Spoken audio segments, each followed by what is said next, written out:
Ang programang tumatalakay ng mga usaping may kinalaman sa pananampalataya sa Diyos. Ang pagtatanghal na sasagot sa mga katanungan patungkol sa banal na kasulatan. Reason to Faith. Anumang uri ng paniniwala na walang pinagbabatayang katunayan o ebidensya ay matatawag na palapalagay lamang. Reason to Faith deals with the evidence of our faith. Why we believe what we believe. Ito ang programang walang pinapanigan, ngunit mayroong tinitindigan. We don't take side, we take stand.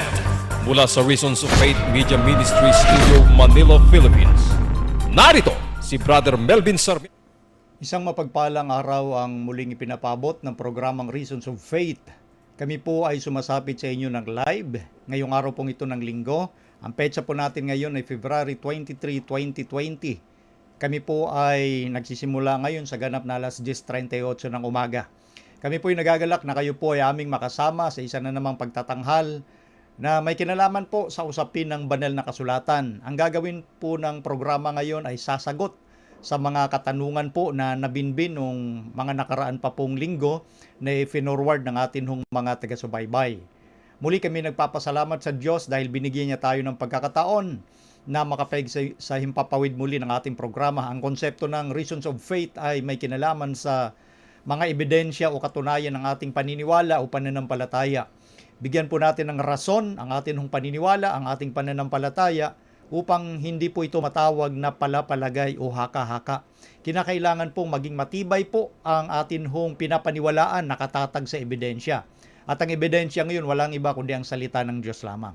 Siyempre kasama ko rin po sa pagkakataong ito ang akin pong unika iha bilang aking technical.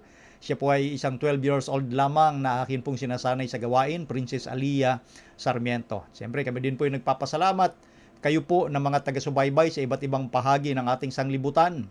Mula dyan sa panig ng bansang Amerika, sa Saudi Arabia, sa Taiwan, sa Thailand, Singapore at Hong Kong. Lahat po ng ating mga tagapakinig na nagfo-forward ng inyong mga tanong. Lalo na po doon sa atin hong mga kapatid at mga kaibigan na nagpaabot ng kanila hong interest na mag-enroll sa atin pong online Reasons of Faith Bible Institute. Of course, may online po at yung gusto magparehistro, lalo na sa iba't ibang bahagi ng sanglibutan na akin hong nabanggit, ay mag-enroll lang ho kayo, mag-fill up po kayo ng atin pong registration form. Nandun naman po sa ating Reasons of Faith Facebook account. Nakapin po yun sa taas. Yan po ay madali nyo makita. Hindi nyo na kailangang scroll down pa dahil nakapin na ho dun sa taas. Ano ho? At yan po yung atin hong paanyaya sa mga interesado nating kapatid. Ano ho? Ito'y exclusive sa ating mga kapatid lamang. Itong Reasons of Faith Bible Institute Season 4. Sisimulan na ho namin ito this coming March 28 sa ganap na alas 3 hanggang alas 5 ng hapon. Ang venue po sa mga nais pumunta, malapit lamang po yan, dito po sa Pasig Seventh-day Adventist Church, dyan po sa bahagi ng May Bunga. Nag-iisa lamang po ang Pasig Seventh-day Adventist Church dyan sa bahagi ng May Bunga, kaya madali pong nating makita ho yan. So, magsisimula ang atin pong pag-aaral dyan ay March 28, 4th Saturday ng March. At every 4th Saturday po yan ng buong taon. Aabot po itong pag-aaral hanggang March 2021. So, isang taon pong pag-aaral muli yan, ang ika-4 na season ng Reasons of Faith. So, sa ating mga kaibigan din na hindi naman makarating, kaya inopen po namin sa tulong ng Panginoon ang online study. So, kayo lamang po ang mabibigyan ng privilege na makapanood ng ating mga video. Kasi nga naman, yung time zone natin sa iba't ibang bahagi ng ating sanglibutan, hindi magkapareho sa Pinas. So, ang ginawa naming solusyon, i-record namin yung video, hindi po yan naka-livestream, at ang makakapanood niyan ay yung ating mga nag-enroll sa online. Babanggitin po namin sa inyo yung kung anong site ninyo pupuntahan yung video at pwede nyo po yung i-download na po para mapanood ninyo, and then may mga series ng tanungan doon. Pwede po kayong makasagot at maging mga handouts ibibigay po namin ng free. Wala po kayong babayaran kahit anuman ho dyan sa atin hong pag-aaral na yan. Libre po na ipinagkakaloob ng Reasons of Faith sa tulong at gabay ng ating Panginoon. At karagdagang announcement, pakilagay sa screen, Princess, yung atin hong ginagawa rin every second Saturday of the month. Ito naman ay naka-live streaming ang Spirit of Prophecy series. Yan po ay lecture na ginagawa natin sa Pasig Seventh-day Adventist Church. Ulitin ko, every second Sabat. Buong taon ng ito pong 2020 ay ipagkakalo po natin yung pagtuturo dyan ang may kinalaman po sa mga issue sa Spirit of Prophecy.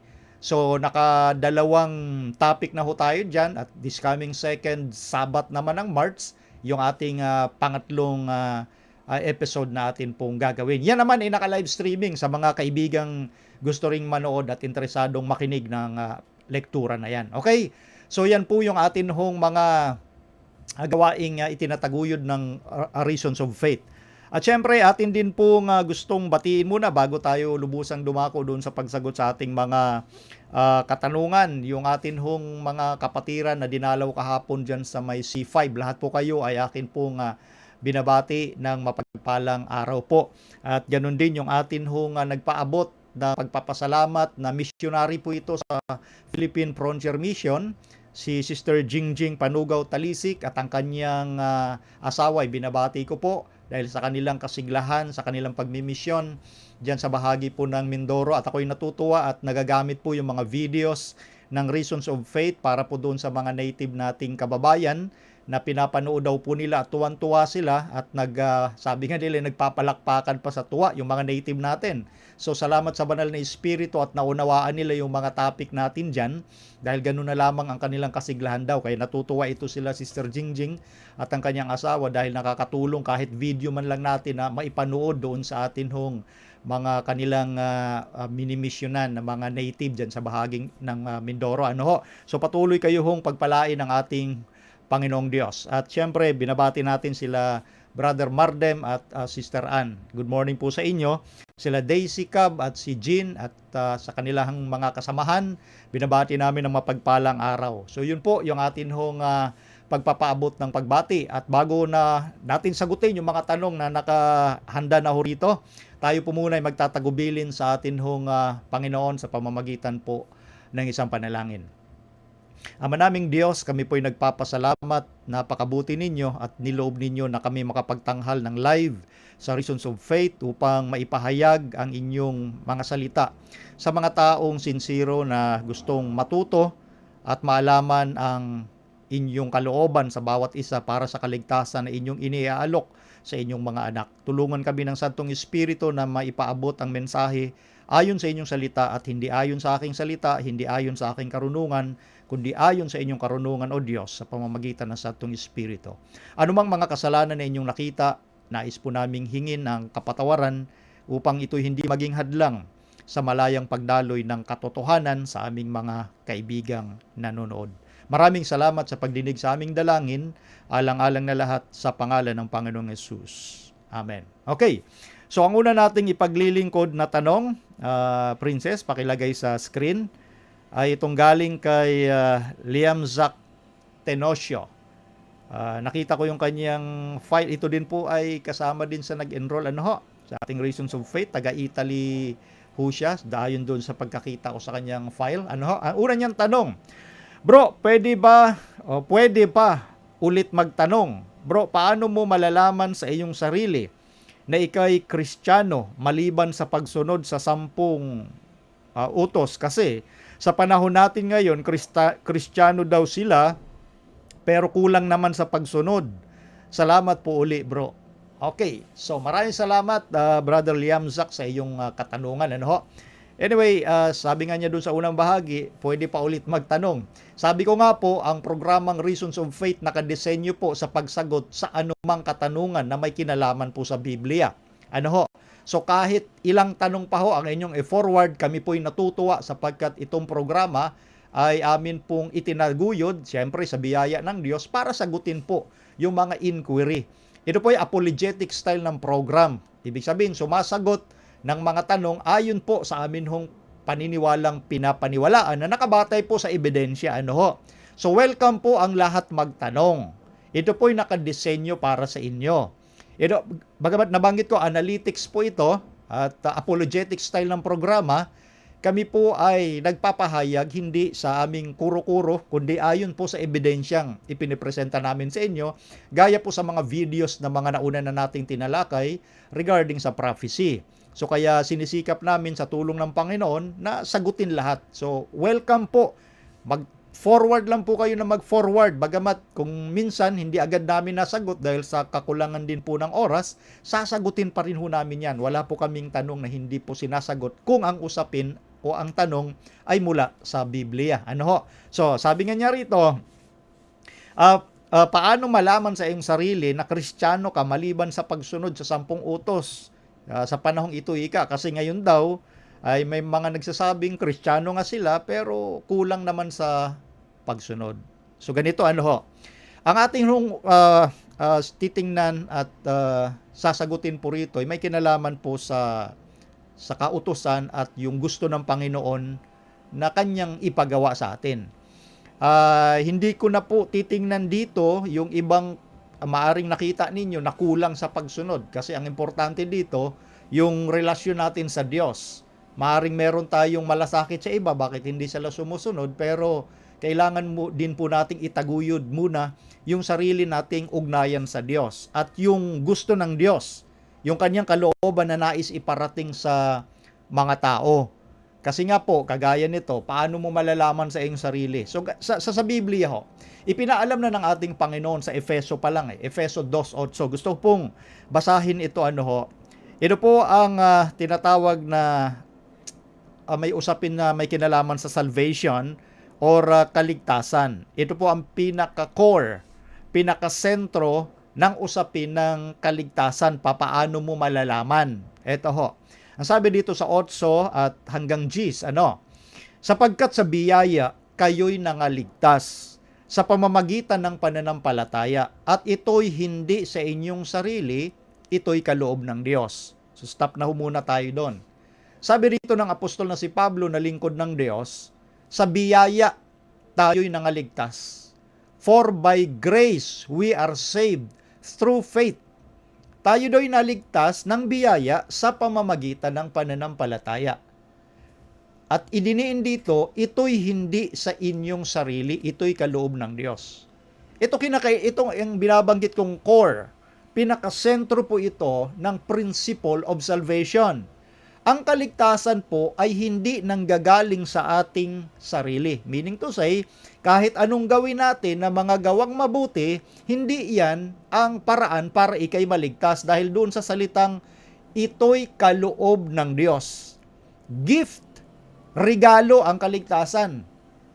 Ang regalo po, sa common sense, sa sentido common, sa pangkaraniwang isipan, pag sinabing regalo, binigyan ka ng regalo, hindi mo ito babayaran, kaya nga regalo eh. Hindi matatawag na regalo ang isang bagay kung ito'y babayaran mo. Ang gamit dito ng Diyos, yung kaligtasan, biyaya. Yung biyaya po, sa definition ng Biblia, it is unmerited favor. Bagamat hindi tayo karapat-dapat, binigyan pa rin tayo ng pabor. Ng Diyos, of course. So yun po yung grace. Hindi ho natin pwedeng sabihin na yung kaligtasan binigay ng Diyos, papalitan ko ng mabuting gawa. Hindi ho eh.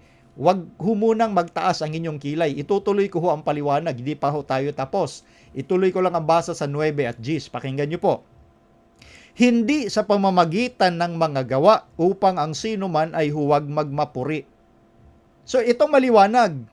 Hindi sa pamamagitan ng gawa. Yung mga gawang mabuti upang ang sino man huwag magmapuri. Kasi nga po, kung ang kaligtasan sa pamamagitan ng ating mabuting gawa ay talagang ang nature o ang ugali ng tao, nagmamapuri. Nagmamapuri, boasting. Kasi paramihan ng mabuting gawa. Kung ang kaligtasan sa pamamagitan ng mabuting gawa, sa palagay nyo ba kailangan pang bumaba ang anak ng Diyos dito para isakripisyo at ibigay ang kanyang sarili? Mamatay sa krus ng Kalbaryo kung ang kaligtasan pala ay sa pamamagitan ng paggawa ng mabuti. Kaya nga, dapat nating maintindihan muna paano natin malalaman. Kasi ang tanong maganda paano mo malalaman sa iyong sarili na ikay ligtas maliban sa pagsunod? Itutuwid natin yung puntong yun na maliban sa pagsunod. Ano ho? Sa 10 utos, ika nga. Sa Gs, sapagkat tayo'y kanyang gawa na nilalang kay Kristo Jesus para sa mabubuting gawa na mga inihanda ng Diyos ng una upang siya nating lakaran. Eto ngayon. Dito na ngayon papasok yung mabubuting gawa. Ano ho? Dahil sinabi po rito sa talatang 10, sapagkat ika tayo'y kanyang gawa na nilalang kay Kristo Jesus para sa mabubuting gawa. Okay? So papasok ngayon dito yung mabubuting gawa. Pero doon sa unang punto mula sa talatang 8, idiniin muna ng Diyos sa pamamagitan ng apostol na si Pablo na ang kaligtasan ay hindi nanggagaling sa ating sarili, ito'y regalo ng Diyos. Hindi mo pagbabayaran ang regalo, kaya nga regalo eh. O ngayon, nakita mo yung unmerited favor, yung biyaya ng Diyos, na hindi tayo karapat-dapat, ginawa tayong karapat-dapat. Ang sino mang taong sa tingin niya ay makasalanang sobra sa kanyang sarili, niyayaya ng Diyos na lumapit sa Kanya, tayo magkatuwiran, gaano man kapula ang inyong kasalanan, papuputiin ko ika na gaya ng niebe or snow, o tupa, yung puti, papuputiin ko. So, hindi sinasabi ng Diyos na, anyway, nakasulat yung sa Isaiah 1:18, gaano man kapula ang inyong kasalanan, meaning to say, gaano man kasama kang tao, ang gusto ng Diyos, lumapit tayo sa Kanya, papuputiin niya, na tulad sa niebe. Ganun ho ang proseso. Gusto kong mismong verbatim na basahin po yung sinasabi doon sa Isaiah na yon, sa 1:18, kasi step by step na dapat muna nating maintindihan, mga kaibigan, yung prinsipyo ng Biblia kapag pinag-usapan ng kaligtasan at hindi tayo nakasentro sa atin hong mga sarili. Ganito, tingnan natin Magsiparito kayo ngayon. Isaiah 1:18 ang binabasa ko po. Magsiparito kayo ngayon at tayo'y magkatuwiranan, sabi ng Panginoon. Bagaman ang inyong mga kasalanan ay maging tila mapula, ay magiging mapuputi na parang niebe, bagamat maging mapulang gaya ng matingkad na pula, ay magiging parang balahibo ng bagong paligong tupa. Wala ho ritong requirements ang Diyos na bago ka lumapit sa akin, magpakabait ka muna Tumigil ka muna sa pagbibisyo mo. Hindi ho yun yung ng Diyos yung requirements Kaya ang pinakita doon, yung pinakasukdulang kasamaan ng tao, gaano ka man kasama, basta lumapit ka sa Diyos, papuputiin niya tayo. Meaning, simbolo yun ng kalinisan. Lilinisin niya tayo sa lahat ng ating karumihan. Nakita niyo po yung punto? Walang sinasabi ang Diyos na magpakabuti ka muna. Meaning to say, anumang kalagayan meron ka, gaano ka man kasama sa tingin mo, once na lumapit ka sa akin, papuputiin kita. Right then and there. Papuputiin kita. Ganun kabuti. At yan po yung biyaya. That is unmerited favor. That is grace. Unmerited. Hindi ginagawan mo ng paraan para makuha mo yung pabor. Yan ang pagkakaiba ng Christianity as a whole compared to other religions, that yung other religions, kailangan mong gumawa ng lahat ng mabuti ng sakripisyo para tanggapin ka ng Diyos, para matuwa ang Diyos. Yan yung pagan doctrine, yung good works. Ngayon, balik sa Christianity. So ito pala ang gusto ng Diyos. Gaano man tayo kasama, lumapit lang tayo sa Kanya. Papuputiin, lilinisin niya tayo. Pagbalik to sa yung puntong binasa natin sa Efeso 2:8-10, yun ang idiniin nga sa unang talata. Sa biyaya kayo'y nangaligtas, ito'y sa pamamagitan ng pananampalataya. Meaning to say, yung faith, yung trust, paniwalaan mo yon. Kasi sa tao, mahirap paniwalaan na wala akong gagawin mabuti, ligtas ako. Yun ang pinaka-core o sentro ng usapin ng salvation. Paniwalaan mo dahil yung buhay ni Kristo, yung gawang mabuti ni Kristo sa lupa, yung ginawa niyang mabuti na yon, yung kabutihan, walang dungis, wala siyang kasalanan, yun ang ibibihis niya sa taong makasalanan. Meaning, paniwalaan mo yon through faith. Kaya nga sinabi, sa biyaya kayo nangaligtas through faith, sa pamamagitan ng pananampalataya. Anong pananampalatayanan mo? Naniligtas ka ng biyaya. Yun nga yung si Kristo, yung buhay niya, nagsilbing biyaya sa iyo. Ginawa niya yung mabuti, wala siyang kasalanan, at pag pinaniwalaan mo si Kristo, ibibihis sa iyo ni Kristo yung buhay niyang malinis. At ang iyong karumihan, kukunin niya yon. That is the principle of exchange or substitutionary principle. Substitute. tayo'y marumi, si Kristo'y malinis, naniwala at sinampalatayanan mo si Kristo by faith, ibibihis sa iyo ni Kristo yung malinis niyang buhay at yung karumihan mo, kukunin ni Kristo. Substitute. Yan yung biblical principle of salvation. Ngayon, eto na. Na-realize mo yon na si Kristo pala'y ibinigay ang kanyang buhay sa iyo, yung malinis niyang buhay, substitute, exchange, palit, nagpalit kayo. Na-realize mo yon, therefore yung buhay mo ngayon, sa tulong ng Panginoon, lalakad ka na sa panibagong buhay. Ang ibig sabihin ng paglakad sa buhay o sa panibagong buhay, magiging masunurin ka na sa Diyos. Matapos kang iligtas ng Diyos, ang pagsunod sa 10 utos at iba pang mga kautusan, resulta o produkto ng kaligtasang tinanggap mo sa Diyos. Hindi ang pagsunod sa 10 utos o sa anumang utos ng Diyos ay paraan ng kaligtasan. Doon dati itinutuwid yung maling isipan ng maraming tao na nahahanay sa filosofiya ng mga pagans na by works, by good works, they can please their particular gods to accept them and to save them. Hindi ho ganun ang doctrine ng Bible. Yung pagsunod pala sa kautusan, in particular sa 10 utos, ay resulta ng kaligtasan na ipinagkaloob sa iyo ng Diyos. Meaning bunga. Yung buhay mo nga, yung lakad ng buhay mo, kung dati ang direksyon mo ay sa kaliwa, kapag tinanggap mo si Kristo, complete turn around, 180 degrees, lalakad ka na, pakanan, hindi sa pakaliwa, uli, pakanan, complete turn around. Ang pagsunod sa 10 utos ay bunga ng kaligtasan, hindi paraan. Iba po yung paraan kaysa doon sa bunga. Kaya't ka sumusunod dahil na-realize mo ang pagmamahal sa iyo ng Diyos, ganun na lamang at handa niyang ibigay yung kanyang anak, mabuhay sa lupang walang kasalanan sa kabila ng mga tukso dahil ang purpose pala ng buhay ni Kristong malinis para yun ang iangkop sa iyo, ibihis sa iyo. Tingnan nyo ha, etong sinasabi nating exchange, simulan natin dito sa Isaiah chapter 64. Babasahin ko po ang verse 6 patungkol po rito sa atin hong sinasabing karumihan natin. Ha? Ito yung ating karumihan. 64 verse 6. Sapagkat kaming lahat ay naging parang marumi at ang lahat naming katuwiran ay naging parang basahang marumi. At nalalantang gaya ng dahon kaming lahat at tinatangay kami ng aming kasamaan na parang hangin. So itinulad dito ng propetang si Isaias yung ating nature, yung ating karumihan, basahang marumi. Like a filthy rags. Yun ang katwiran ng tao. So hindi tayo talaga pwedeng makaharap sa Diyos unless na gumawa ang Diyos ng paraan at yun nga ang gospel, yung naging buhay ni Jesus Christ na ipinoprophesy o ipinopropesiya pa lang sa Old Testament. Tingnan nyo po, backward lang tayo dito sa aklat ni Isaias. Chapter 64 yung binasa natin. Ngayon, balik tayo dito sa chapter 61. Yatas lang natin ng konti. Verse 10, sabi rito. Sa unang bahagi ang babasahin ko.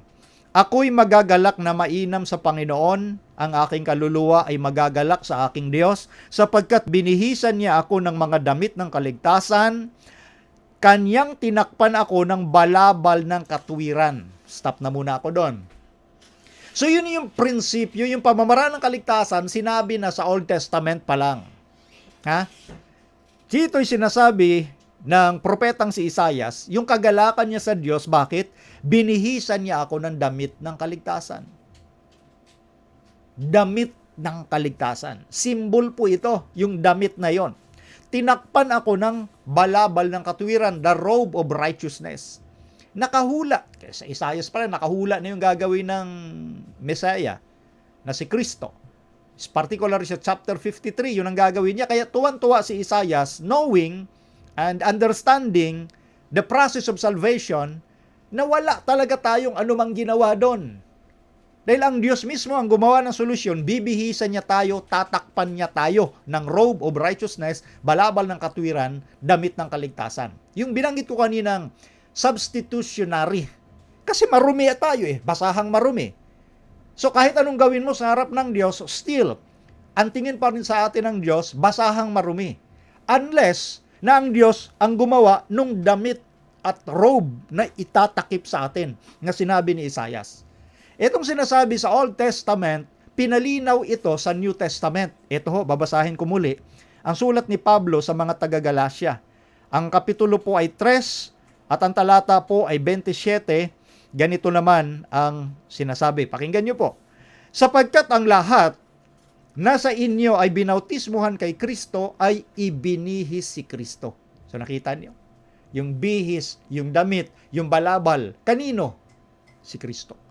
Once na tayo nagpasakop kay Jesus Christ sa pamamagitan ng bautismo, yung paglubog sa tubig, simbolo ito na ibinihis natin si Kristo. Meaning yung katwiran ni Kristo, yun ang ibibihis natin. Di nalaman natin na, wow, napakabuti ng Diyos. Wala pala akong gagawin, gaano pala ako kasama. Right then and there, once na kinilala ko siya, tatakpan niya ako ng katwiran niya. Yung damit ng kaligtasan, yung balabal ng katwiran, yun yung katwiran ni Jesus Christ ng ating Panginoon. Kaya once na tinanggap mo si Kristo, matik ibibihis mo si Kristo. At sa pagkaalam mo na ibinihis mo si Kristo, yung pagsunod sa mga kautusan ng Diyos, in particular ang 10 utos, resulta ubungan ng kaligtasan. Uulitin ko, hindi tayo sumusunod para maligtas, kundi tayo'y sumusunod na dahil tayo'y iniligtas. Yan yung prinsipyo po ng Biblia pagdating sa salvation. So ang paggawa natin ng mabuti pala, resulta na lamang. Hindi yung gagawa ka ng mabuti para pasayahin mo ang Diyos, para iligtas ka ng Diyos. Walang ganong turo sa Biblia. So doon sa unang tanong mo, na magandang tanong, Brother Liam Siak, yun po yung sinasabing gospel, yung tunay na ebanghelyo. Yun po yung sinasabi ni Pablo na ebanghelyo na galing sa langit. Yung itinuturo ng Espiritu ng Diyos, hindi yung itinuturo ng Espiritu ng sanglibutan. Dalawang espiritu po kasi ang natatanggap na turo ng tao. Depende sa'yo kung naintindihan mo. Yung Bible kasi nagagamit lang sa hindi magandang pamamaraan dahil siyempre ang kaaway na si Satanas, nililito niya ang isip ng mga tao para humadaya ang tao, dapat lituhin ang isip niya. Guluhin. Ang tao pag nalilito, hindi o nakakapag-isip ng tama yan. Hindi nakapag-a-analyze ng tama yan. Kinakailangan po ang Biblia, basahin natin ang buo para makita natin yung buong context kung ano ang pinag-uusapang salvation. Salvation is not and never, hindi ho yan, hindi ho ang kaligtasan ay sa pamamagitan ng pagpapahirap ng katawan. Lahat ng mabubuting gawa, hindi ho dyan nakukuha ang kaligtasan. It is always by grace through faith. Yung biyaya, unmerited favor, paniwalaan mo na tinanggap mo yon dahil si Kristo handang ibigay yung kanyang katwiran dahil ginawa niya yun talaga para sa sangkatauhan. Ganun kamahal ng Diyos ang sanglibutan. So doon sa mga hindi sumusunod sa 10 utos, hindi po, sabihin natin, ito po yung mga taong litong-lito kung ano ba ang salvation. Litong-lito kung bakit ayaw nilang sumunod. Kasi ang nangyayari dito, pinaglalaban nila yung usapin ng salvation and conversion. Yes. Ano ang pagkakaiba, Brother Melvin, doon sa salvation and conversion sa thinking o philosophy ng maraming tao ngayon na nagsasabi ring mga Kristiyano? Anyway, sinasabi ko po ito, hindi ho kami humahatol ng sino man tao. Ang pinag-uusapan natin dito, prinsipyo, understanding, kung ano ang turo ng Diyos o kung ano ang turo ng spirit ng sanglibutan. Sinasabi lamang ho natin dito yung mga punto kung ano yung mga ebidensyang sinasabi ng Biblia na magko-connect sa ating laws of thinking o sa logic ng tao. Dapat mag-harmonize ito So, yung nabanggit kong pinaglalaban ngayon ang issue ng salvation at conversion. Kasi bakit? Ang salvation ngayon sa understanding ng napakaraming mga Kristiyano ay lumalabas, pag inanalyze mo, cheap grace. Cheap. Mumurahin. Bakit? Tanggapin mo lang si Kristo. Ligtas ka na. Of course, ligtas ka talaga. Pero ang nangyayari, yung buhay nila, ganun pa rin. Bakit ganun pa rin? Ayaw nga sumunod sa 10 utos. So, paano mo masasabing naligtas ka na kung hindi makita yung bunga o produkto ng pagsunod? Kaya nga sa Biblia lalo na si Santiago, sinabi niya sa 2:17, ang pananampalataya na walang gawa ay patay. Yung gawa na yon nakabatay doon sa pagsunod mo. Meaning, pag sinabi mo lang, may pananampalataya ako sa iyo, O Diyos, pero ganun pa rin ang buhay mo. Walang nabago eh. Sabi ko nga kanina, once ang tao ay tumanggap kay Kristo, kung ang dating lakad niya ay papunta sa kaliwa, dapat, dahil bagong buhay na, opposite, 180 degrees, papunta na dapat sa kanan. Pero yung mga taong nagsasabing tinanggap nila si Kristo, ganun pa rin ang buhay, kasi nga, yun ang sinasabi natin, pinaglalaban nila ang usaping salvation at conversion. Ang salvation ho, ang produkto niyan, conversion. Hindi salvation at separate ang conversion. Hindi salvation at walang conversion. Pag niligtas ka, may conversion, pagbabago. Yun ang sinabi ni Kristo nung tinanong siya ni Nicodemus sa John chapter 3. Ha? Ipanganganak ang muli ng Espiritu. Kasi pinanganak tayo sa laman, ang isip ng tao, panglaman, panglupa, konsepto ng sanglibutan. Pag pinanganak ka ng Espiritu, opposite yan. Hindi yung pwedeng magsama ang panglupa at panglangit. Ibang direksyon na ng isipan. Hindi yung makikiuso ka sa sanglibutan. Na, okay, tumanggap naman ako kay Kristo, pero ganun pa rin, nandun pa rin yung dati niyang buhay. Babawasan niya lang ng konti, marahil yung bisyo niya, kasi pa konti-konti lang. Ha? Social drinking lang. Katanggap-tanggap naman daw yun sa Diyos. So, kaya ko sinasabi, cheap grace. Mumurahing biyaya ang naintindihan. Kaya ito po ang ating sagot dito sa magandang tanong. Brother Liam Ziak, Tenosio, doon sa, sabi niya, paano daw natin malalaman sa sarili? Yan, malalaman natin, nasa Biblia ho eh. Ang kaligtasan naman ho ay hindi nakadepende doon sa mga emosyon o pakiramdam lang. Ang kaligtasan ho ay prinsipyo po yan. Principle po yan. Hindi po yan nakabase sa emosyon. Kasi ang emosyon ho, dadayain tayo niyan. Ano ho? Yun ang sinasabi sa Jeremias 17:9, na ang puso ng tao magdaraya ng higit sa lahat ng mga bagay at sinong nakakaalam. Yun po yung punto doon kung bakit sinabi natin na by principle yung salvation. It is always by grace, through faith, and once na-realize mo yung kabutihang loob ng Diyos, yung regalo, yung pagsunod, magaan na lang. Kaya nga sabi ni Jesus sa John chapter 14 verse 15, if you love me, keep my commandments. You know, ang principle na pinag-uusapan, kung mahal mo sa Jesus, susunod ka sa mga utos. Ganun ho ang principle. Salvation and the result is conversion. Hindi pwedeng niligtas ka and then ayaw mo pa rin sumunod sa mga kautusan ng Diyos, lalo na ang 10 utos. Anyway, may ibang usapin pa dun eh. Medyo mahaba po ang usapin na yon. Pero ang direkta kong pwedeng sabihin, yung mga taong hindi sumusunod sa 10 utos, nalilito lang ho sila kung ano yung biyayang pinag-uusapan sa Biblia.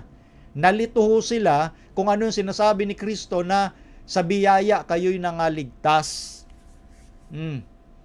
Ibig sabihin ba, pag niligtas ka ng biyaya, magiging masuwayin ka na? Siyempre, hindi ka nasusunod eh. Yun ang sinasabi ng iba. Pero tandaan ninyo, yung pinaliwanag natin na binasa natin sa Biblia, yung pinaka-concept kung ano ang salvation by grace through faith, it is not a salvation versus conversion. It is salvation that produce conversion. It is faith, it is the faith which works. It is not faith and works. Magkaiba ho yun eh. Maging maingat ho tayo sa paggamit ng mga praise sa Biblia. Ang kaligtasan, ang produkto, pagbabago. Salvation produces conversion. It is the faith which works. It is not a faith and works. Magkaiba ho yun. Okay, so yun ang sagot natin. Princess, punta tayo doon sa ikalawang tanong. Pakilagay sa screen. Ang tanong dito ay galing kay Brother June Adriatico. Tama, Princess? Nakalagay sa screen. Dalawang tanong ito. Pakipaliwanag daw yung nasa Sikaraya 13 verses 8 and 9. And then, yung pangalawang tanong, mayroon pa po nagpapatanong yung tungkol po sa 4 na kabayo sa Apokalipsis. Yun po yung dalawa niyang tanong. Anyway, happy birthday, Brother June Adriatico ha. Nakita ko yun sa Facebook niya, i-birthday niya pala. Happy birthday, kapatid. Okay. So, babasahin natin ang nasa Sikaraya kasi gustong niyang maipaliwanag ito. Chapter 13, verses 8 and 9. Ito po ang sinasabi po rito sa mga pangungusap. Sabi ganito, "At mangyayari na sa buong lupain, sabi ng Panginoon, dalawang bahagi ay maihiwalay at mamamatay. Ngunit ang ikatlo ay maiiwan. At aking dadalhin ang ikatlong bahagi sa apoy, at sila'y dadalisayin ko na parang pilak na dalisay. At sila'y susubukin ko na parang pagsubok sa ginto. Sila'y magsisitawag sa aking pangalan at akin silang didinggin. Aking sasabihin, siya'y bayan ko, at kanilang sasabihin, ang Panginoon ay aking Diyos." Anyway, itong mga talatang ito, sa verses 8 and 9, siyam na talata lang ito sa chapter 13. Okay? Ang context po nitong kapitulo 13 na ito ng Zacarias ay patungkol pa rin sa Israel. Hindi ito patungkol sa sino mang lahi ng tao. Sa Israel ho ito eh. Ito yung context. Kinakailangan huwag tayong magkaroon ng gymnastic interpretation. Gymnastic interpretation, yung pasirko-sirko ha. Kailangan nakabatay tayo doon sa kanyang intensyon ng writer, yung sinasabi nating exegesis. Anyway, yung part 2 ng ating biblical hermeneutics, tatalakayin ko din po yan, hindi pa tayo tapos doon. Binigyan lang natin ng pagkakataong sagutin yung mga tanong na ito dahil medyo nabinbin po ito eh. Sabi dito sa verse 1 ha, tingnan natin kung bakit sinabi ni Brother Melvin, sa Israel lang ito, walang kinalaman sa ibang lahi ng tao, na gaya ng ipinagpapalagay ng ibang sila daw ito. Sabi rito sa verse 1, "Sa araw na yaon ay mabubuksan ang isang bukal sa sambahayan ni David at sa mga mananahan sa Jerusalem, sa kasalanan at sa karumihan. At mangyayari na sa araw na yaon, sabi ng Panginoon ng mga hukbo, na aking ihiwalay sa lupain ang mga pangalan ng mga Diyos-Diyosan, at sila hindi na mga aalala pa, at aking palalayasin naman ang mga propeta at ang mga karumaldumal na espiritu sa lupain." So anong pinag-uusapang sambahayan dito? Sambahayan ni David at sa mga nangananahan sa Jerusalem. So mga Hudyo ito, mga Israel po ito eh. Kasi kaya ko dinidiin yung puntong yon, kasi inaangkin po ng isang denomination, lalo na dito sa Pilipinas, na sila daw yung ikatlong bahagi. Malabo, hindi po sila, ito'y mga Israelita ito, na binabanggit nga doon sa verses 8 and 9 kung ano yung gagawin sa kanila ng Panginoon dahil sa katigasan ng kanilang ulo, dahil sa pagsamba nila sa Diyos-Diyosan, na sinasabi sa verses 8 and 9 na mangyayari na sa buong lupain, dalawang bahagi mahihiwalay at mamamatay. Mapapahamak ho talaga dalawang bahagi. Ganon katindi yung mga karanasan ng Israel pag inaral nyo yung biblical narrative or biblical story, especially sa bayan ng Israel. O tingnan nyo na lang itong sinasabi ko. Kasi itong binabanggit na patungkol sa dalawang bahagi may hiwalay, at yung ikatlong bahagi ay dadalisayan ng apoy, ito po yung mga natira, remnant na nagtapat. Israelita rin po ito, mga nagtapat, hanggang sa dumating ang ating Panginoon. Itong dalawang bahagi na mahihiwalay, mamamatay, mapapahamak, kumbaga parang normal na naging kasaysayan po ito ng Israel na dahil sa katigasan ng ulo. Babanggitin ko na lamang ilan sa mga historical narrative ng Bible. Example, bago nagkaroon ng hari ang Israel, sa panahon pa lang ni Samuel, ang tawag sa kanila yung sa forma ng gobyerno ng Israel, theocratic. Theocratic form of government. Meaning to say, Diyos ang naghahari sa kanila, kaya Theo. Theo kasi means God, Greek word yan. Yung God ang nagro-rule sa Israel. May mga propeta lang siyang ginagamit, and in that case, isa na si propetang Samuel. So, theocratic form of government. Pag nagkaroon ng mga mortal crimes, ang bayan, mga krimen na mortal, mabigat na krimen, nagtatanong sila sa Diyos kung anong ipapataw na parusa. Kung kamatayan ito, Diyos ang nagpapahintulot na patayin ng tao. Siyempre, Diyos ang nakakabasa ng puso ng tao eh. Yun yung theocratic. And then, hindi na kontento ang Israel, humiling sila ng hari. Gusto nila magkaroon ng hari, ang kanilang intention, para maging gaya kami ng mga bansang nakapalibot sa amin. Can you imagine, ho? Ang Israel, hindi na kontento na ang Diyos ang naghahari. Gusto nila, lagyan ng taong hari. So sa kabila na sinabi ng Diyos sa kanyang propetang si Samuel, mapapahama kayo pag tao naghari sa inyo. Ang Israel, hindi, tigas ng ulo, tuloy. Kailangan namin ng hari. Sa kabila ng nag-warning na ang Diyos na may masasamang mangyari sa inyo. Para paigsiin na lang natin ang kwento, binigyan ng hari at ang naghari nga si Saul. And the next, yung eventuality, the next thing happens, yung hindi na iwasang mga bagay, the eventuality ay alin? Nahati ang bayang Israel. Nahati sa dalawa. Yung 10 tribo na tinatawag na Northern Israel at yung 2 tribo, dahil 12 tribo ang Israel yung 2 tribo na natira, ang tawag Southern Tribe of Israel, na nandoon yung Jerusalem. Yung Southern Tribe, yan yung Judah at Benjamin. Yung 10 tribes, yung 10 tribo. Itong 10 tribo, winasak ng Assyria. Literally, nalipol ang 10 tribo. Nawala. Yung mga natira doon, nagsipag-asawahan ng mga Assyrians, na mga pagans, ang tawag ngayon sa produkto, Samaritans. Samaritans. Okay? Itong 2 tribo, ito na yung Israel. Yung Jerusalem nandoon. Yung Judah at yung Benjamin nga. Pero mas higit na kilala yung Benjamin. Nahati! Kung ang 10 tribo ang nagwasak ay Assyrian, ito naman ang nagwasak sa Jerusalem, sa Judah, ay walang iba kundi ang Babylons. So yun yung kapahamakang inabot nila. Matindi ho, napakaraming pangyayari sa Israel. Talagang marami ang napahamak dahil sa katigasan ng kanilang ulo, dahil sa hindi nila pagsunod sa Diyos. So ito sa panahon ni Zacarias, ganun din, history din ito na mangyayari once again sa katigasan ng ulo ng Israel. So hindi ho ito pumapatungkol sa mga Pilipino. Sa context naman sambahayan ni David at sa Jerusalem.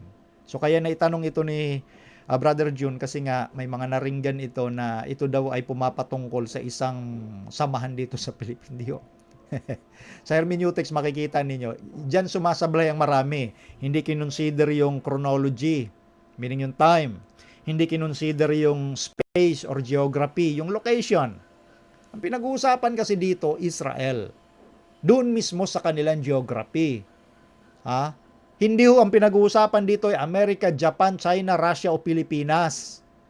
Yung geography. Kaya nga, sa challenge of biblical interpretation, nandiyan talaga, i-consider mo yung chronology, i-consider mo yung geography, i-consider mo yung language. And in this case, sa biblical language, Hebrew, Aramaic, Greek. I-consider mo yung culture. Pag sinabing culture, anyway, ang lahat ng tao dito sa lupa, mga bansa, mga lahi, may kanya-kanyang kultura yan, magkakaibang kultura.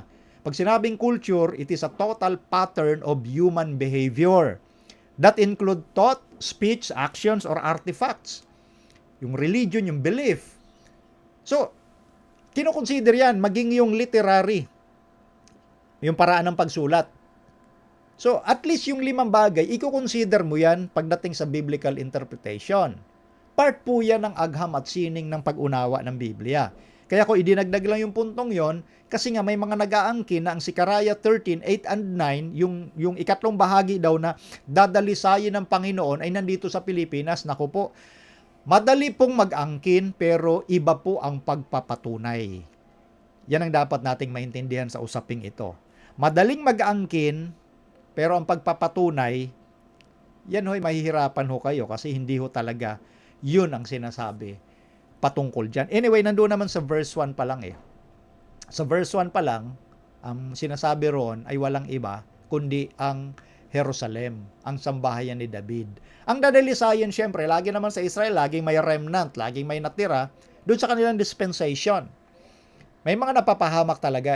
Yung fact nga na nung nasakop sila ng Babylon, talking about the southern tribe of Israel. Nung nasakop sila ng Babylon, ang ginamit ng Diyos para mapalaya sila doon at mapabalik sila sa Jerusalem, may tayo uli yung kanilang templo, ay ang ginamit ng Diyos ay si King Cyrus ng Persian Empire. Ginamit niya ng Diyos yon, yung Medo-Persian Empire. Napalaya ang Israel sa ang Judah sa pagkaalipin ng Babylonia. And then meron 3 decree doon sa Persia, decree ni Cyrus, decree ni Darius, at decree ni King Artaxerxes. At nakabalik nga ang Israel, pero hindi lahat bumalik. Yung iba, nakontento na dun sa magandang buhay nila sa Persia at yung iba sa provinces ng Babylon kasi ang nakakasakop na nga ay Persian Empire. Maluwag ang Persian Empire sa kanila eh. So, nakakuha na sila ng kanilang mga lupain, may mga bahay, nakapag-asawa doon. Ayaw na nilang maghirap pa na bumalik uli sa Jerusalem. Kaya talagang kokonti po ang bumabalik lagi sa Jerusalem at ipagpapatuloy yung kalooban ng Panginoon. Kasi ang sabi ng Panginoon, bago kayo bumalik, yung mga nag-asawa ng hindi Israelita, ay iwanan ninyo ang asawa niyo, pati ang inyong mga anak, kung gusto niyo makabalik doon. Yung iba, nasanay na sa buhay na maayos, hindi na sila bumalik. So, lagi sa kwento, yung sinasabi ko yung mga biblical narrative po yan, mababasa ninyo sa Biblia. Lagi merong nalabi, at yung nalabi na yun, dadalisayin ng Panginoon. Dadaan sa pagsubok, magiging matatag sila. Yun at yun lagi ang nangyayari. Even sa time ni Jesus. Yung relihiyon ng Israel, kinakalaban si Jesus na kapwa nila Hudyo. Yung relihiyon ng Israel na Judaism, nilalabanan si Pablo, bagamat sila'y parehong mga Hudyo. So, laging kokonti ang naiiwan eh. So, ganun po yun. Yung remnant, dadalisayin. So, ibang context naman, yung nasa Revelation 12:17 na remnant, kasi iba-ibang iba-ibang frame of events. May mga remnant sa bawat dispensation na pinag-uusapan doon. Pero, yung remnant, before na dumating si Jesus Christ, yung mga nagsisitupad sa utos ng Diyos at may pananampalataya ni Jesus. Yun yun. Okay, next question. Dalawa pala yun ha. Tanong tungkol sa kabayo. 4 na kabayo sa Apokalipsis. Anyway, ilang minuto na lang ba tayo? Siguro, nasa 15 minutes na lang tayo. Anyway, babasahin natin ha. May nagpapatanong daw. Next time po, pakilagay kung sino nagpapatanong para mabanggit natin kung saan po ito at kung sino-sino. No? Sige, basahin natin yung 4 na kabayo sa Apokalipsis.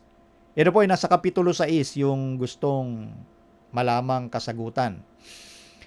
Revelation chapter 6, simulan natin sa verse 1.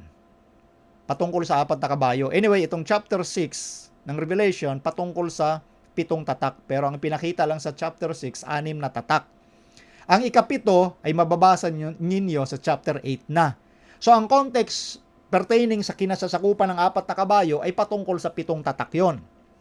Yung 4 na kabayo rito, yun yung unang 4 na tatak or seal na pinag-uusapan. Pero ang kabuuan, 7 seals. Okay, simulan natin. At nakita ko nang buksan ng kordero ang isa sa 7 tatak at narinig ko sa isa sa 4 na nilalang na buhay na nagsalitang gaya ng tunog ng kulog, halika. At tumingin ako at narito ang isang kabayong maputi.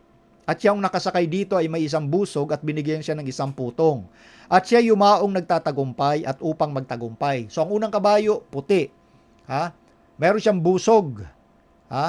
At ang sabi rito, yung nakasakay dito ay may isang busog. At binigyan siya ng putong or crown. Siya yung yumaong nagtatagumpay at upang magtagumpay. So puti, yung laging nananagumpay. Yan yung una doon sa kabayo. Anyway, yung nakasakay doon, personification na binigyan ng busog. Verse 3, at nang buksan niyang ikalawang tatak, ay narinig ko sa ikalawang nilalang na buhay na sinasabi, halika. At may lumabas na ibang kabayo na kabayong mapula. At ang nakasakay dito ay pinagkaloobang mag-alis sa lupa ng kapayapaan at upang mangagpatayan ang isa't isa at binigyan siya ng isang malaking tabak. Pangalawa, kabayong mapula, malagim naman ito, patayan na ang pinag-uusapan. Verse 5, at nang buksan niyang ikatlong tatak, narito sa ikatlong nilalang na buhay na nagsasabi, halika, at tumingin ako at narito ang isang kabayong maitim. At siyang nakasakay dito ay may isang timbangan sa kanyang kamay at narinig ko ang gaya ng isang tinig sa gitna ng 4 na nilalang na buhay na nagsasabi sa isang denaryo ay isang takal na trigo at sa isang denaryo ay 3 takal na sibada at huwag mong ipahamak ang langis at ang alak. So yung pangatlo, maitim naman at matindi po rito ang usapin ng economics. Ito ay parang merchant na eh. It's more on commercialism. Verse 7, ito na yung ikaapat. At nang buksan niyang ikaapat na tatak ay narinig ko ang tinig ng ikaapat na nilalang na buhay na nagsasabi, halika. At ang sabi rito ay tumingin ako at narito ang isang kabayong maputla at ang nakasakay dito ay may pangalang kamatayan at ang Hades ay sumusunod sa kanya at sila'y pinagkalooban ng kapamahalaan sa ikaapat na bahagi ng lupa na pumatay sa pamamagitan ng tabak at ng gutom at ng salot at ng mga ganid na hayop sa lupa. So yun po yung 4 na kabayo sa Apokalipsis. na ang kinapalooban nun 7 tatak. So yung 4 na kabayo, pang-4 na tatak. Yan, tinatanong lamang ay patungkol sa 4 na kabayo. Ito po, na 7 tatak na ito at ang kinasasakupan nitong 4 na kabayo, patungkol po ito sa Iglesia ng Panginoon before the second appearing of our Lord Jesus Christ. Mga simbol po ito patungkol sa Iglesia ng Panginoon mula sa unang bahagi ng sangkakristyanuhan nung panahon ng ating Panginoong Jesucristo from 30 AD up to 100 AD. Dahil sa panahong yun, talagang naalagaan yung iglesia at talagang matindi yung pagsulong ng Ebanghelyo ni Kristo ng kapanahunan yon. Dalisay na dalisay ang sangkakristyanuhan between 30 AD, nung panahong nandito si Jesus Christ sa lupa, until 100 AD na kung saan namatay sa kapanahunan yon ang apostol na si Juan, na tinatawag na the Beloved. Iba naman yung Juan na John the Baptist, iba naman yon. Ang sinasabi ko rito, John the Beloved, na writer ng Gospel at ng Revelation. So, sa time na yon, from 31 or 30 to 100 AD, dalisay ang iglesia. Kaya nga sinisimboluhan siya ng kabayo na maputi. Ang puti sa Bible, sumisimbolo ng kadalisayan. Di ba, binasa natin kanina sa unang tanong, gaano man kapula ang kasalanan ng tao, papuputiin kung gaya ng niebe or balahibo ng tupang bagong paligo. So yung puti, kumakatawan sa kadalisayan. At nung kapanahon binanggit natin, yung petsang yun, yan yung kadalisayan ng iglesyang ng sangkakristyanuhan. Dalisay ho. Hindi corrupt ang aral. Napapangalagaan pa nung kapanahonang yon. Kaya nga ang nakasakay dito, personification, sa simbolo ng kabayong maputi, may busog, bow. Yun ay sumisimbolo sa victory. Ano ho? Sumisimbolo sa victory. At kaya nga sabi dito, siya'y yumaong nagtatagumpay at upang magtagumpay. Victorious church ang sinasabi ditong sumisimbolo sa unang kabayo. Pangalawang kabayo, kabayong, anong sabi rito? Kabayong pula. Yung sumunod na mga event na dinidescribe patayan. Kasi ang pula, simbolo rin niya ng bloodshed, dugo Bloodshed, patayan. So, from 100 AD up to 313 AD, itong mga binabanggit kong petsa, ito yung mga petsa na nakatala sa kasaysayan na may mga malagim na kaganapang nangyari. From 100 AD, nagsimula na po na i-persecute o usigin ang Christianity sa Roma. Matindi yung persecution. Iba't ibang emperor papalit-palit mula kay Nero hanggang kay Hadrian na talagang inusig, pinagpapapatay, kinulong, kinumpis ka ang ari-arian ng mga Kristiyano. Kaya yun ang kumakatawan sa karanasan ng mga Kristiyano after that victorious church mula doon sa iglesyang matagumpay. Nangyari na yung ginawang pag-uusig, kaya ang simbolo nung pangalawang tatak ay kabayong mapula. Pinagkaluban ika na mag-alis sa lupa ng kapayapaan ay talaga naman. Anyway, ito pong 7 tatak na ito ay kaparehas or parallel din ang pangyayari sa karanasan ng sangkakristyanuhan doon sa Revelation chapter 2 and 3 patungkol sa 7 iglesia. So ito yung mga bahagdan din ng panahong pinag-uusapan sa 7 tatak na ito at nakapalubon yung 4 na kabayo. Una, ang iglesia ay mananagumpay kaya puting kabayo. Pangalawa, ang iglesia ay inusig, pinagpapapatay talaga literally ang mga Kristiyano. Sa kasaysayan nga, yung iba dinadalan yung mga Kristiyano doon sa Coliseum ng mga Romano, at pinapanood sila habang nilalapa sila ng mababangis na hayop. Ganon katindi ho ang malagim na karanasan na naranasan ng sangkakristyanuhan sa petsang ating nabanggit mula noong iglesyang mananagumpay from 100 AD up to 313 AD. Kalinsabay din ng 7 iglesia doon sa Revelation chapter 2 and 3 sa Smyrna, na it denotes bitterness, bitter experience. So ganoon din sa pulang kabayo, bitter din ho talaga, masaklap, mapait na karanasan ang naranasan ng mga Kristiyano. Ganun pa man, hindi po sila nag-give up.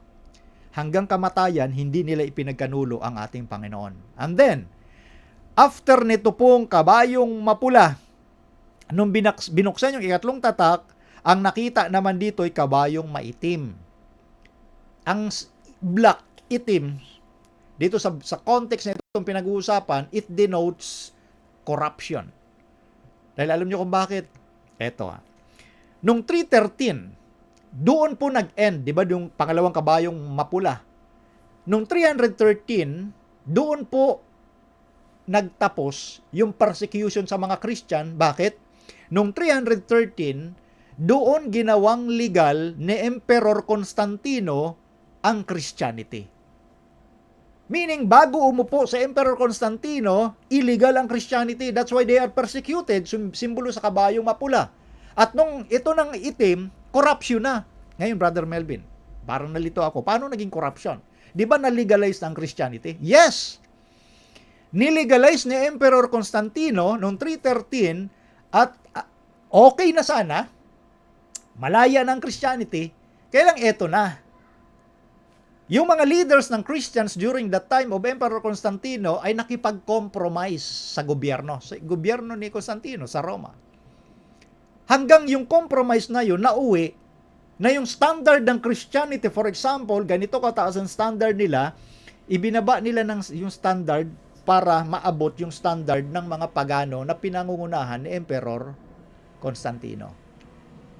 So from 313 AD up to 6th century or 538 AD, doon nangyari yung matinding corruption sa doktrina ng Christianity.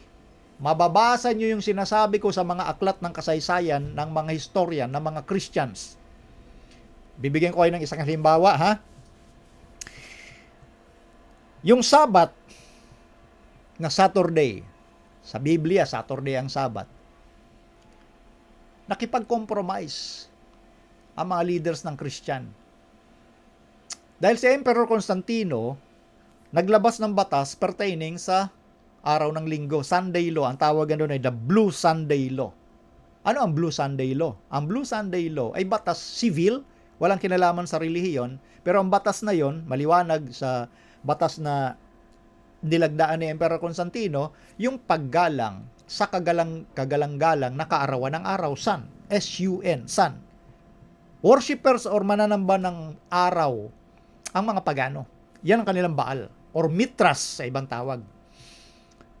So, yung batas na linggo na yon ay nakiusap si Constantino na huwag kayo magtrabaho pag araw ng linggo para maparangalan yung kaarawan ng araw. Ngayon, ginaya ng mga leader ng Kristiyano doon sa Roma noong 4th century, naglabas sila ng kautusan na huwag na kayong mangilin o sumamba sa araw ng Sabado o Sabat, linggo na. Dahil sa linggo naman, nabuhay si Kristo, dapat masaya, hindi dapat malungkot. So, yan lang yung ilang mga punto na nagkaroon ng compromise. Ngayon yung ibang Christian, natakot. Natakot to sila. Yung pagpapalit ho ng Sabado na pangilin, patungo sa linggo, hindi po yan bigla, gradual po yan. Habang lumalaon ang napakahabang panahon, unti-unti po yung nababago. O yun. Yun ang isang punto ng compromise. Pangalawa, yung mga Diyos na sinasamba ng mga pagano. Sa mga Christians, of course, maliwanag na ang Diyos natin ay nasa langit. Ano ho? So, ang ginawa nila para matanggap yung mga pagan, yung kanilang mga ribulto, na mga Mitras, yung kanilang mga ribulto na kung sino-sino, si Astoret o si Diana, pinalitan ng pangalan. For example, si Diana o si Astoret, ginawang Maria, yung nanay ni Jesus. Para magkaroon lang ng compromise. So, nangyari doon sa kapanahon ni Constantino, yung purity ng doctrine ng gospel ay nakorrupt. That's why kabayong maitim ang ginamit. Corruption. Kinurap. Sa kapanahonang ito, from 313, simula nung malegalize ang Christianity, up to 538 AD, na nagsimula naman yung isang kapangyarihan bilang church and state. So yun po yun. Kaya nga pinag-uusapan dito, sa ikatlo, yung kabayong maitim, it's all about commercialism. Yung isang takal na sibada, yung may timbangan, isang denaryo, isang takal na trigo. It's more on commercialism. Naging komersyo na-commercialize ang gospel. Anyway, hindi naman ako nagtaka kahit ngayon ako commercialize ang gospel Ginagamit ang ebanghelyo para kumita Noon nangyari, ngayon nangyayari din naman So anyway, ito yung sa bahagi ng panahong pinag-uusapan noon. Ito yung frame by frame na sinasabi ko simula nung naitatag ang Christianity. Forward na tayo, wala na tayong oras. Ika-4 na, yung kabayong maputla. Yung kabayong maputla dito, pumapatungkol po ito sa kapanahunan nga mula nung 538 AD up to 1517 na dito nagsimula especially nung 1517 na lumitaw na dahil sa corruption, nakukurap at nauulit uli ang persecution From 538 AD up to 1517, nauulit ang persecution, nakurap yung gospel, ang kaligtasan ay sa pamamagitan ng gawa, yun ang pinaliwanagan natin doon sa unang tanong, corrupted talaga, kinukurap ng kaaway.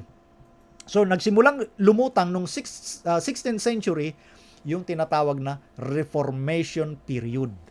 Doon bumangon yung mga protestante. So, eto ngayon, yung kabayong maputla na sinasabi rito, kabayong maputla, yung nakasakay dito, may pangalang kamatayan. Dahil grabe rin yung persecution na revive Yung Hades o libingan, sumusunod sa kanya. Matinding persecution ang naganap. Kasi sa ika-4 na bahagi ng lupa na pumatay sa pamamagitan ng tabak, gutom at salot. So mula 538 AD, nandoon nagkaroon ng church and state power, yung pinag-usapan natin sa mga una nating broadcast, yung little horn, kasi itong Bible, Revelation, Daniel, ito ang tinatawag na twin book of prophecy. So halos magkakaugnay-ugnay dito ang pinag-uusapan.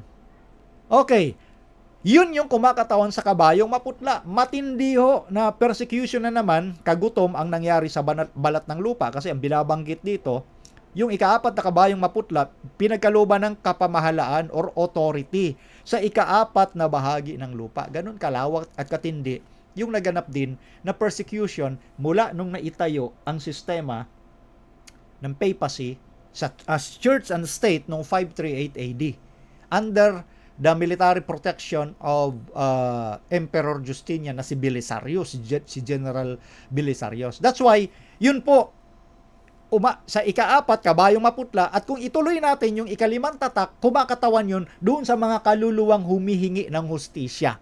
Di magkakasunod-sunod, frame by frame. Mula sa kabayong maputi, matagumpay na iglesia ng Panginoon, and then sumunod dito yung kabayong mapula, inusig ang iglesia ng Panginoon, and then akala na, dahil na-stop ang pag-uusig, nakurap naman yung doktrina dahil nakipag-alay ang mga leaders ng Christian doon sa mga state leaders sa pangunguna ni Emperor Constantino, kaya naging kabayong mapula. And then, na-revive uli doon sa kabayong maputla na nakasakay ay kamatayan at sumusunod sa kanya ang libingan. So nakita nyo frame by frame sequences of events. Hindi pa po masyadong detalyado yung pinapaliwanag natin ngayon. Pero yun ang binabanggit ko sa inyo. Kapag nagbasa kayo ng mga record ng kasaysayan, yun po ang inyong makikita. Lahat ng narinig nyo rito, naka-record yon sa mga tala ng kasaysayan. Okay, yan ang ating pagsagot doon muna sa mga tanong. At yung isang tanong dito, medyo mahaba pa ito, galing kay Ian Kirk sa sunod na episode. Ngayon din mismo, sasagutin ho natin ito. Okay, so kami po ay nagpapasalamat muli sa inyong patuloy na pagsubaybay sa atin ng programa. Kaya nga po kami po ay patuloy na nag-aanyaya na lagi nyo pong ipanalangin at samahan ng ating programa para tayo din naman ay magkaroon ng kaisahang pag-aaral na mabigyan po tayo ng giya at patuloy na kalaman mula sa ating Panginoon na maging handa po tayo sa kaganapan ng sanglibutang ito, dahil ang atin pong sanglibutan hindi na po magtatagal, nasa Bible prophecy po yan, hindi po magtatagal. So kaya nga sinisikap natin sa biyaya ng Panginoon na maipagpatuloy ang mga programa ng Seventh-day Adventist para tayo din po naman ay makabahaging magbigay ng warning sa lahat ng mga tao, bukod sa ating mga kababayan, kung ano na po ang nagiging kaganapan sa takbo ng sanglibutan. Okay po. So ito na po, dito na po nagtatapos ang unang episode ngayong araw ng atin pong Reasons of Faith. At sa pangalan po ng aking nakaagapay sa technical, ang aking unika iha, si Princess Alia Sarmiento.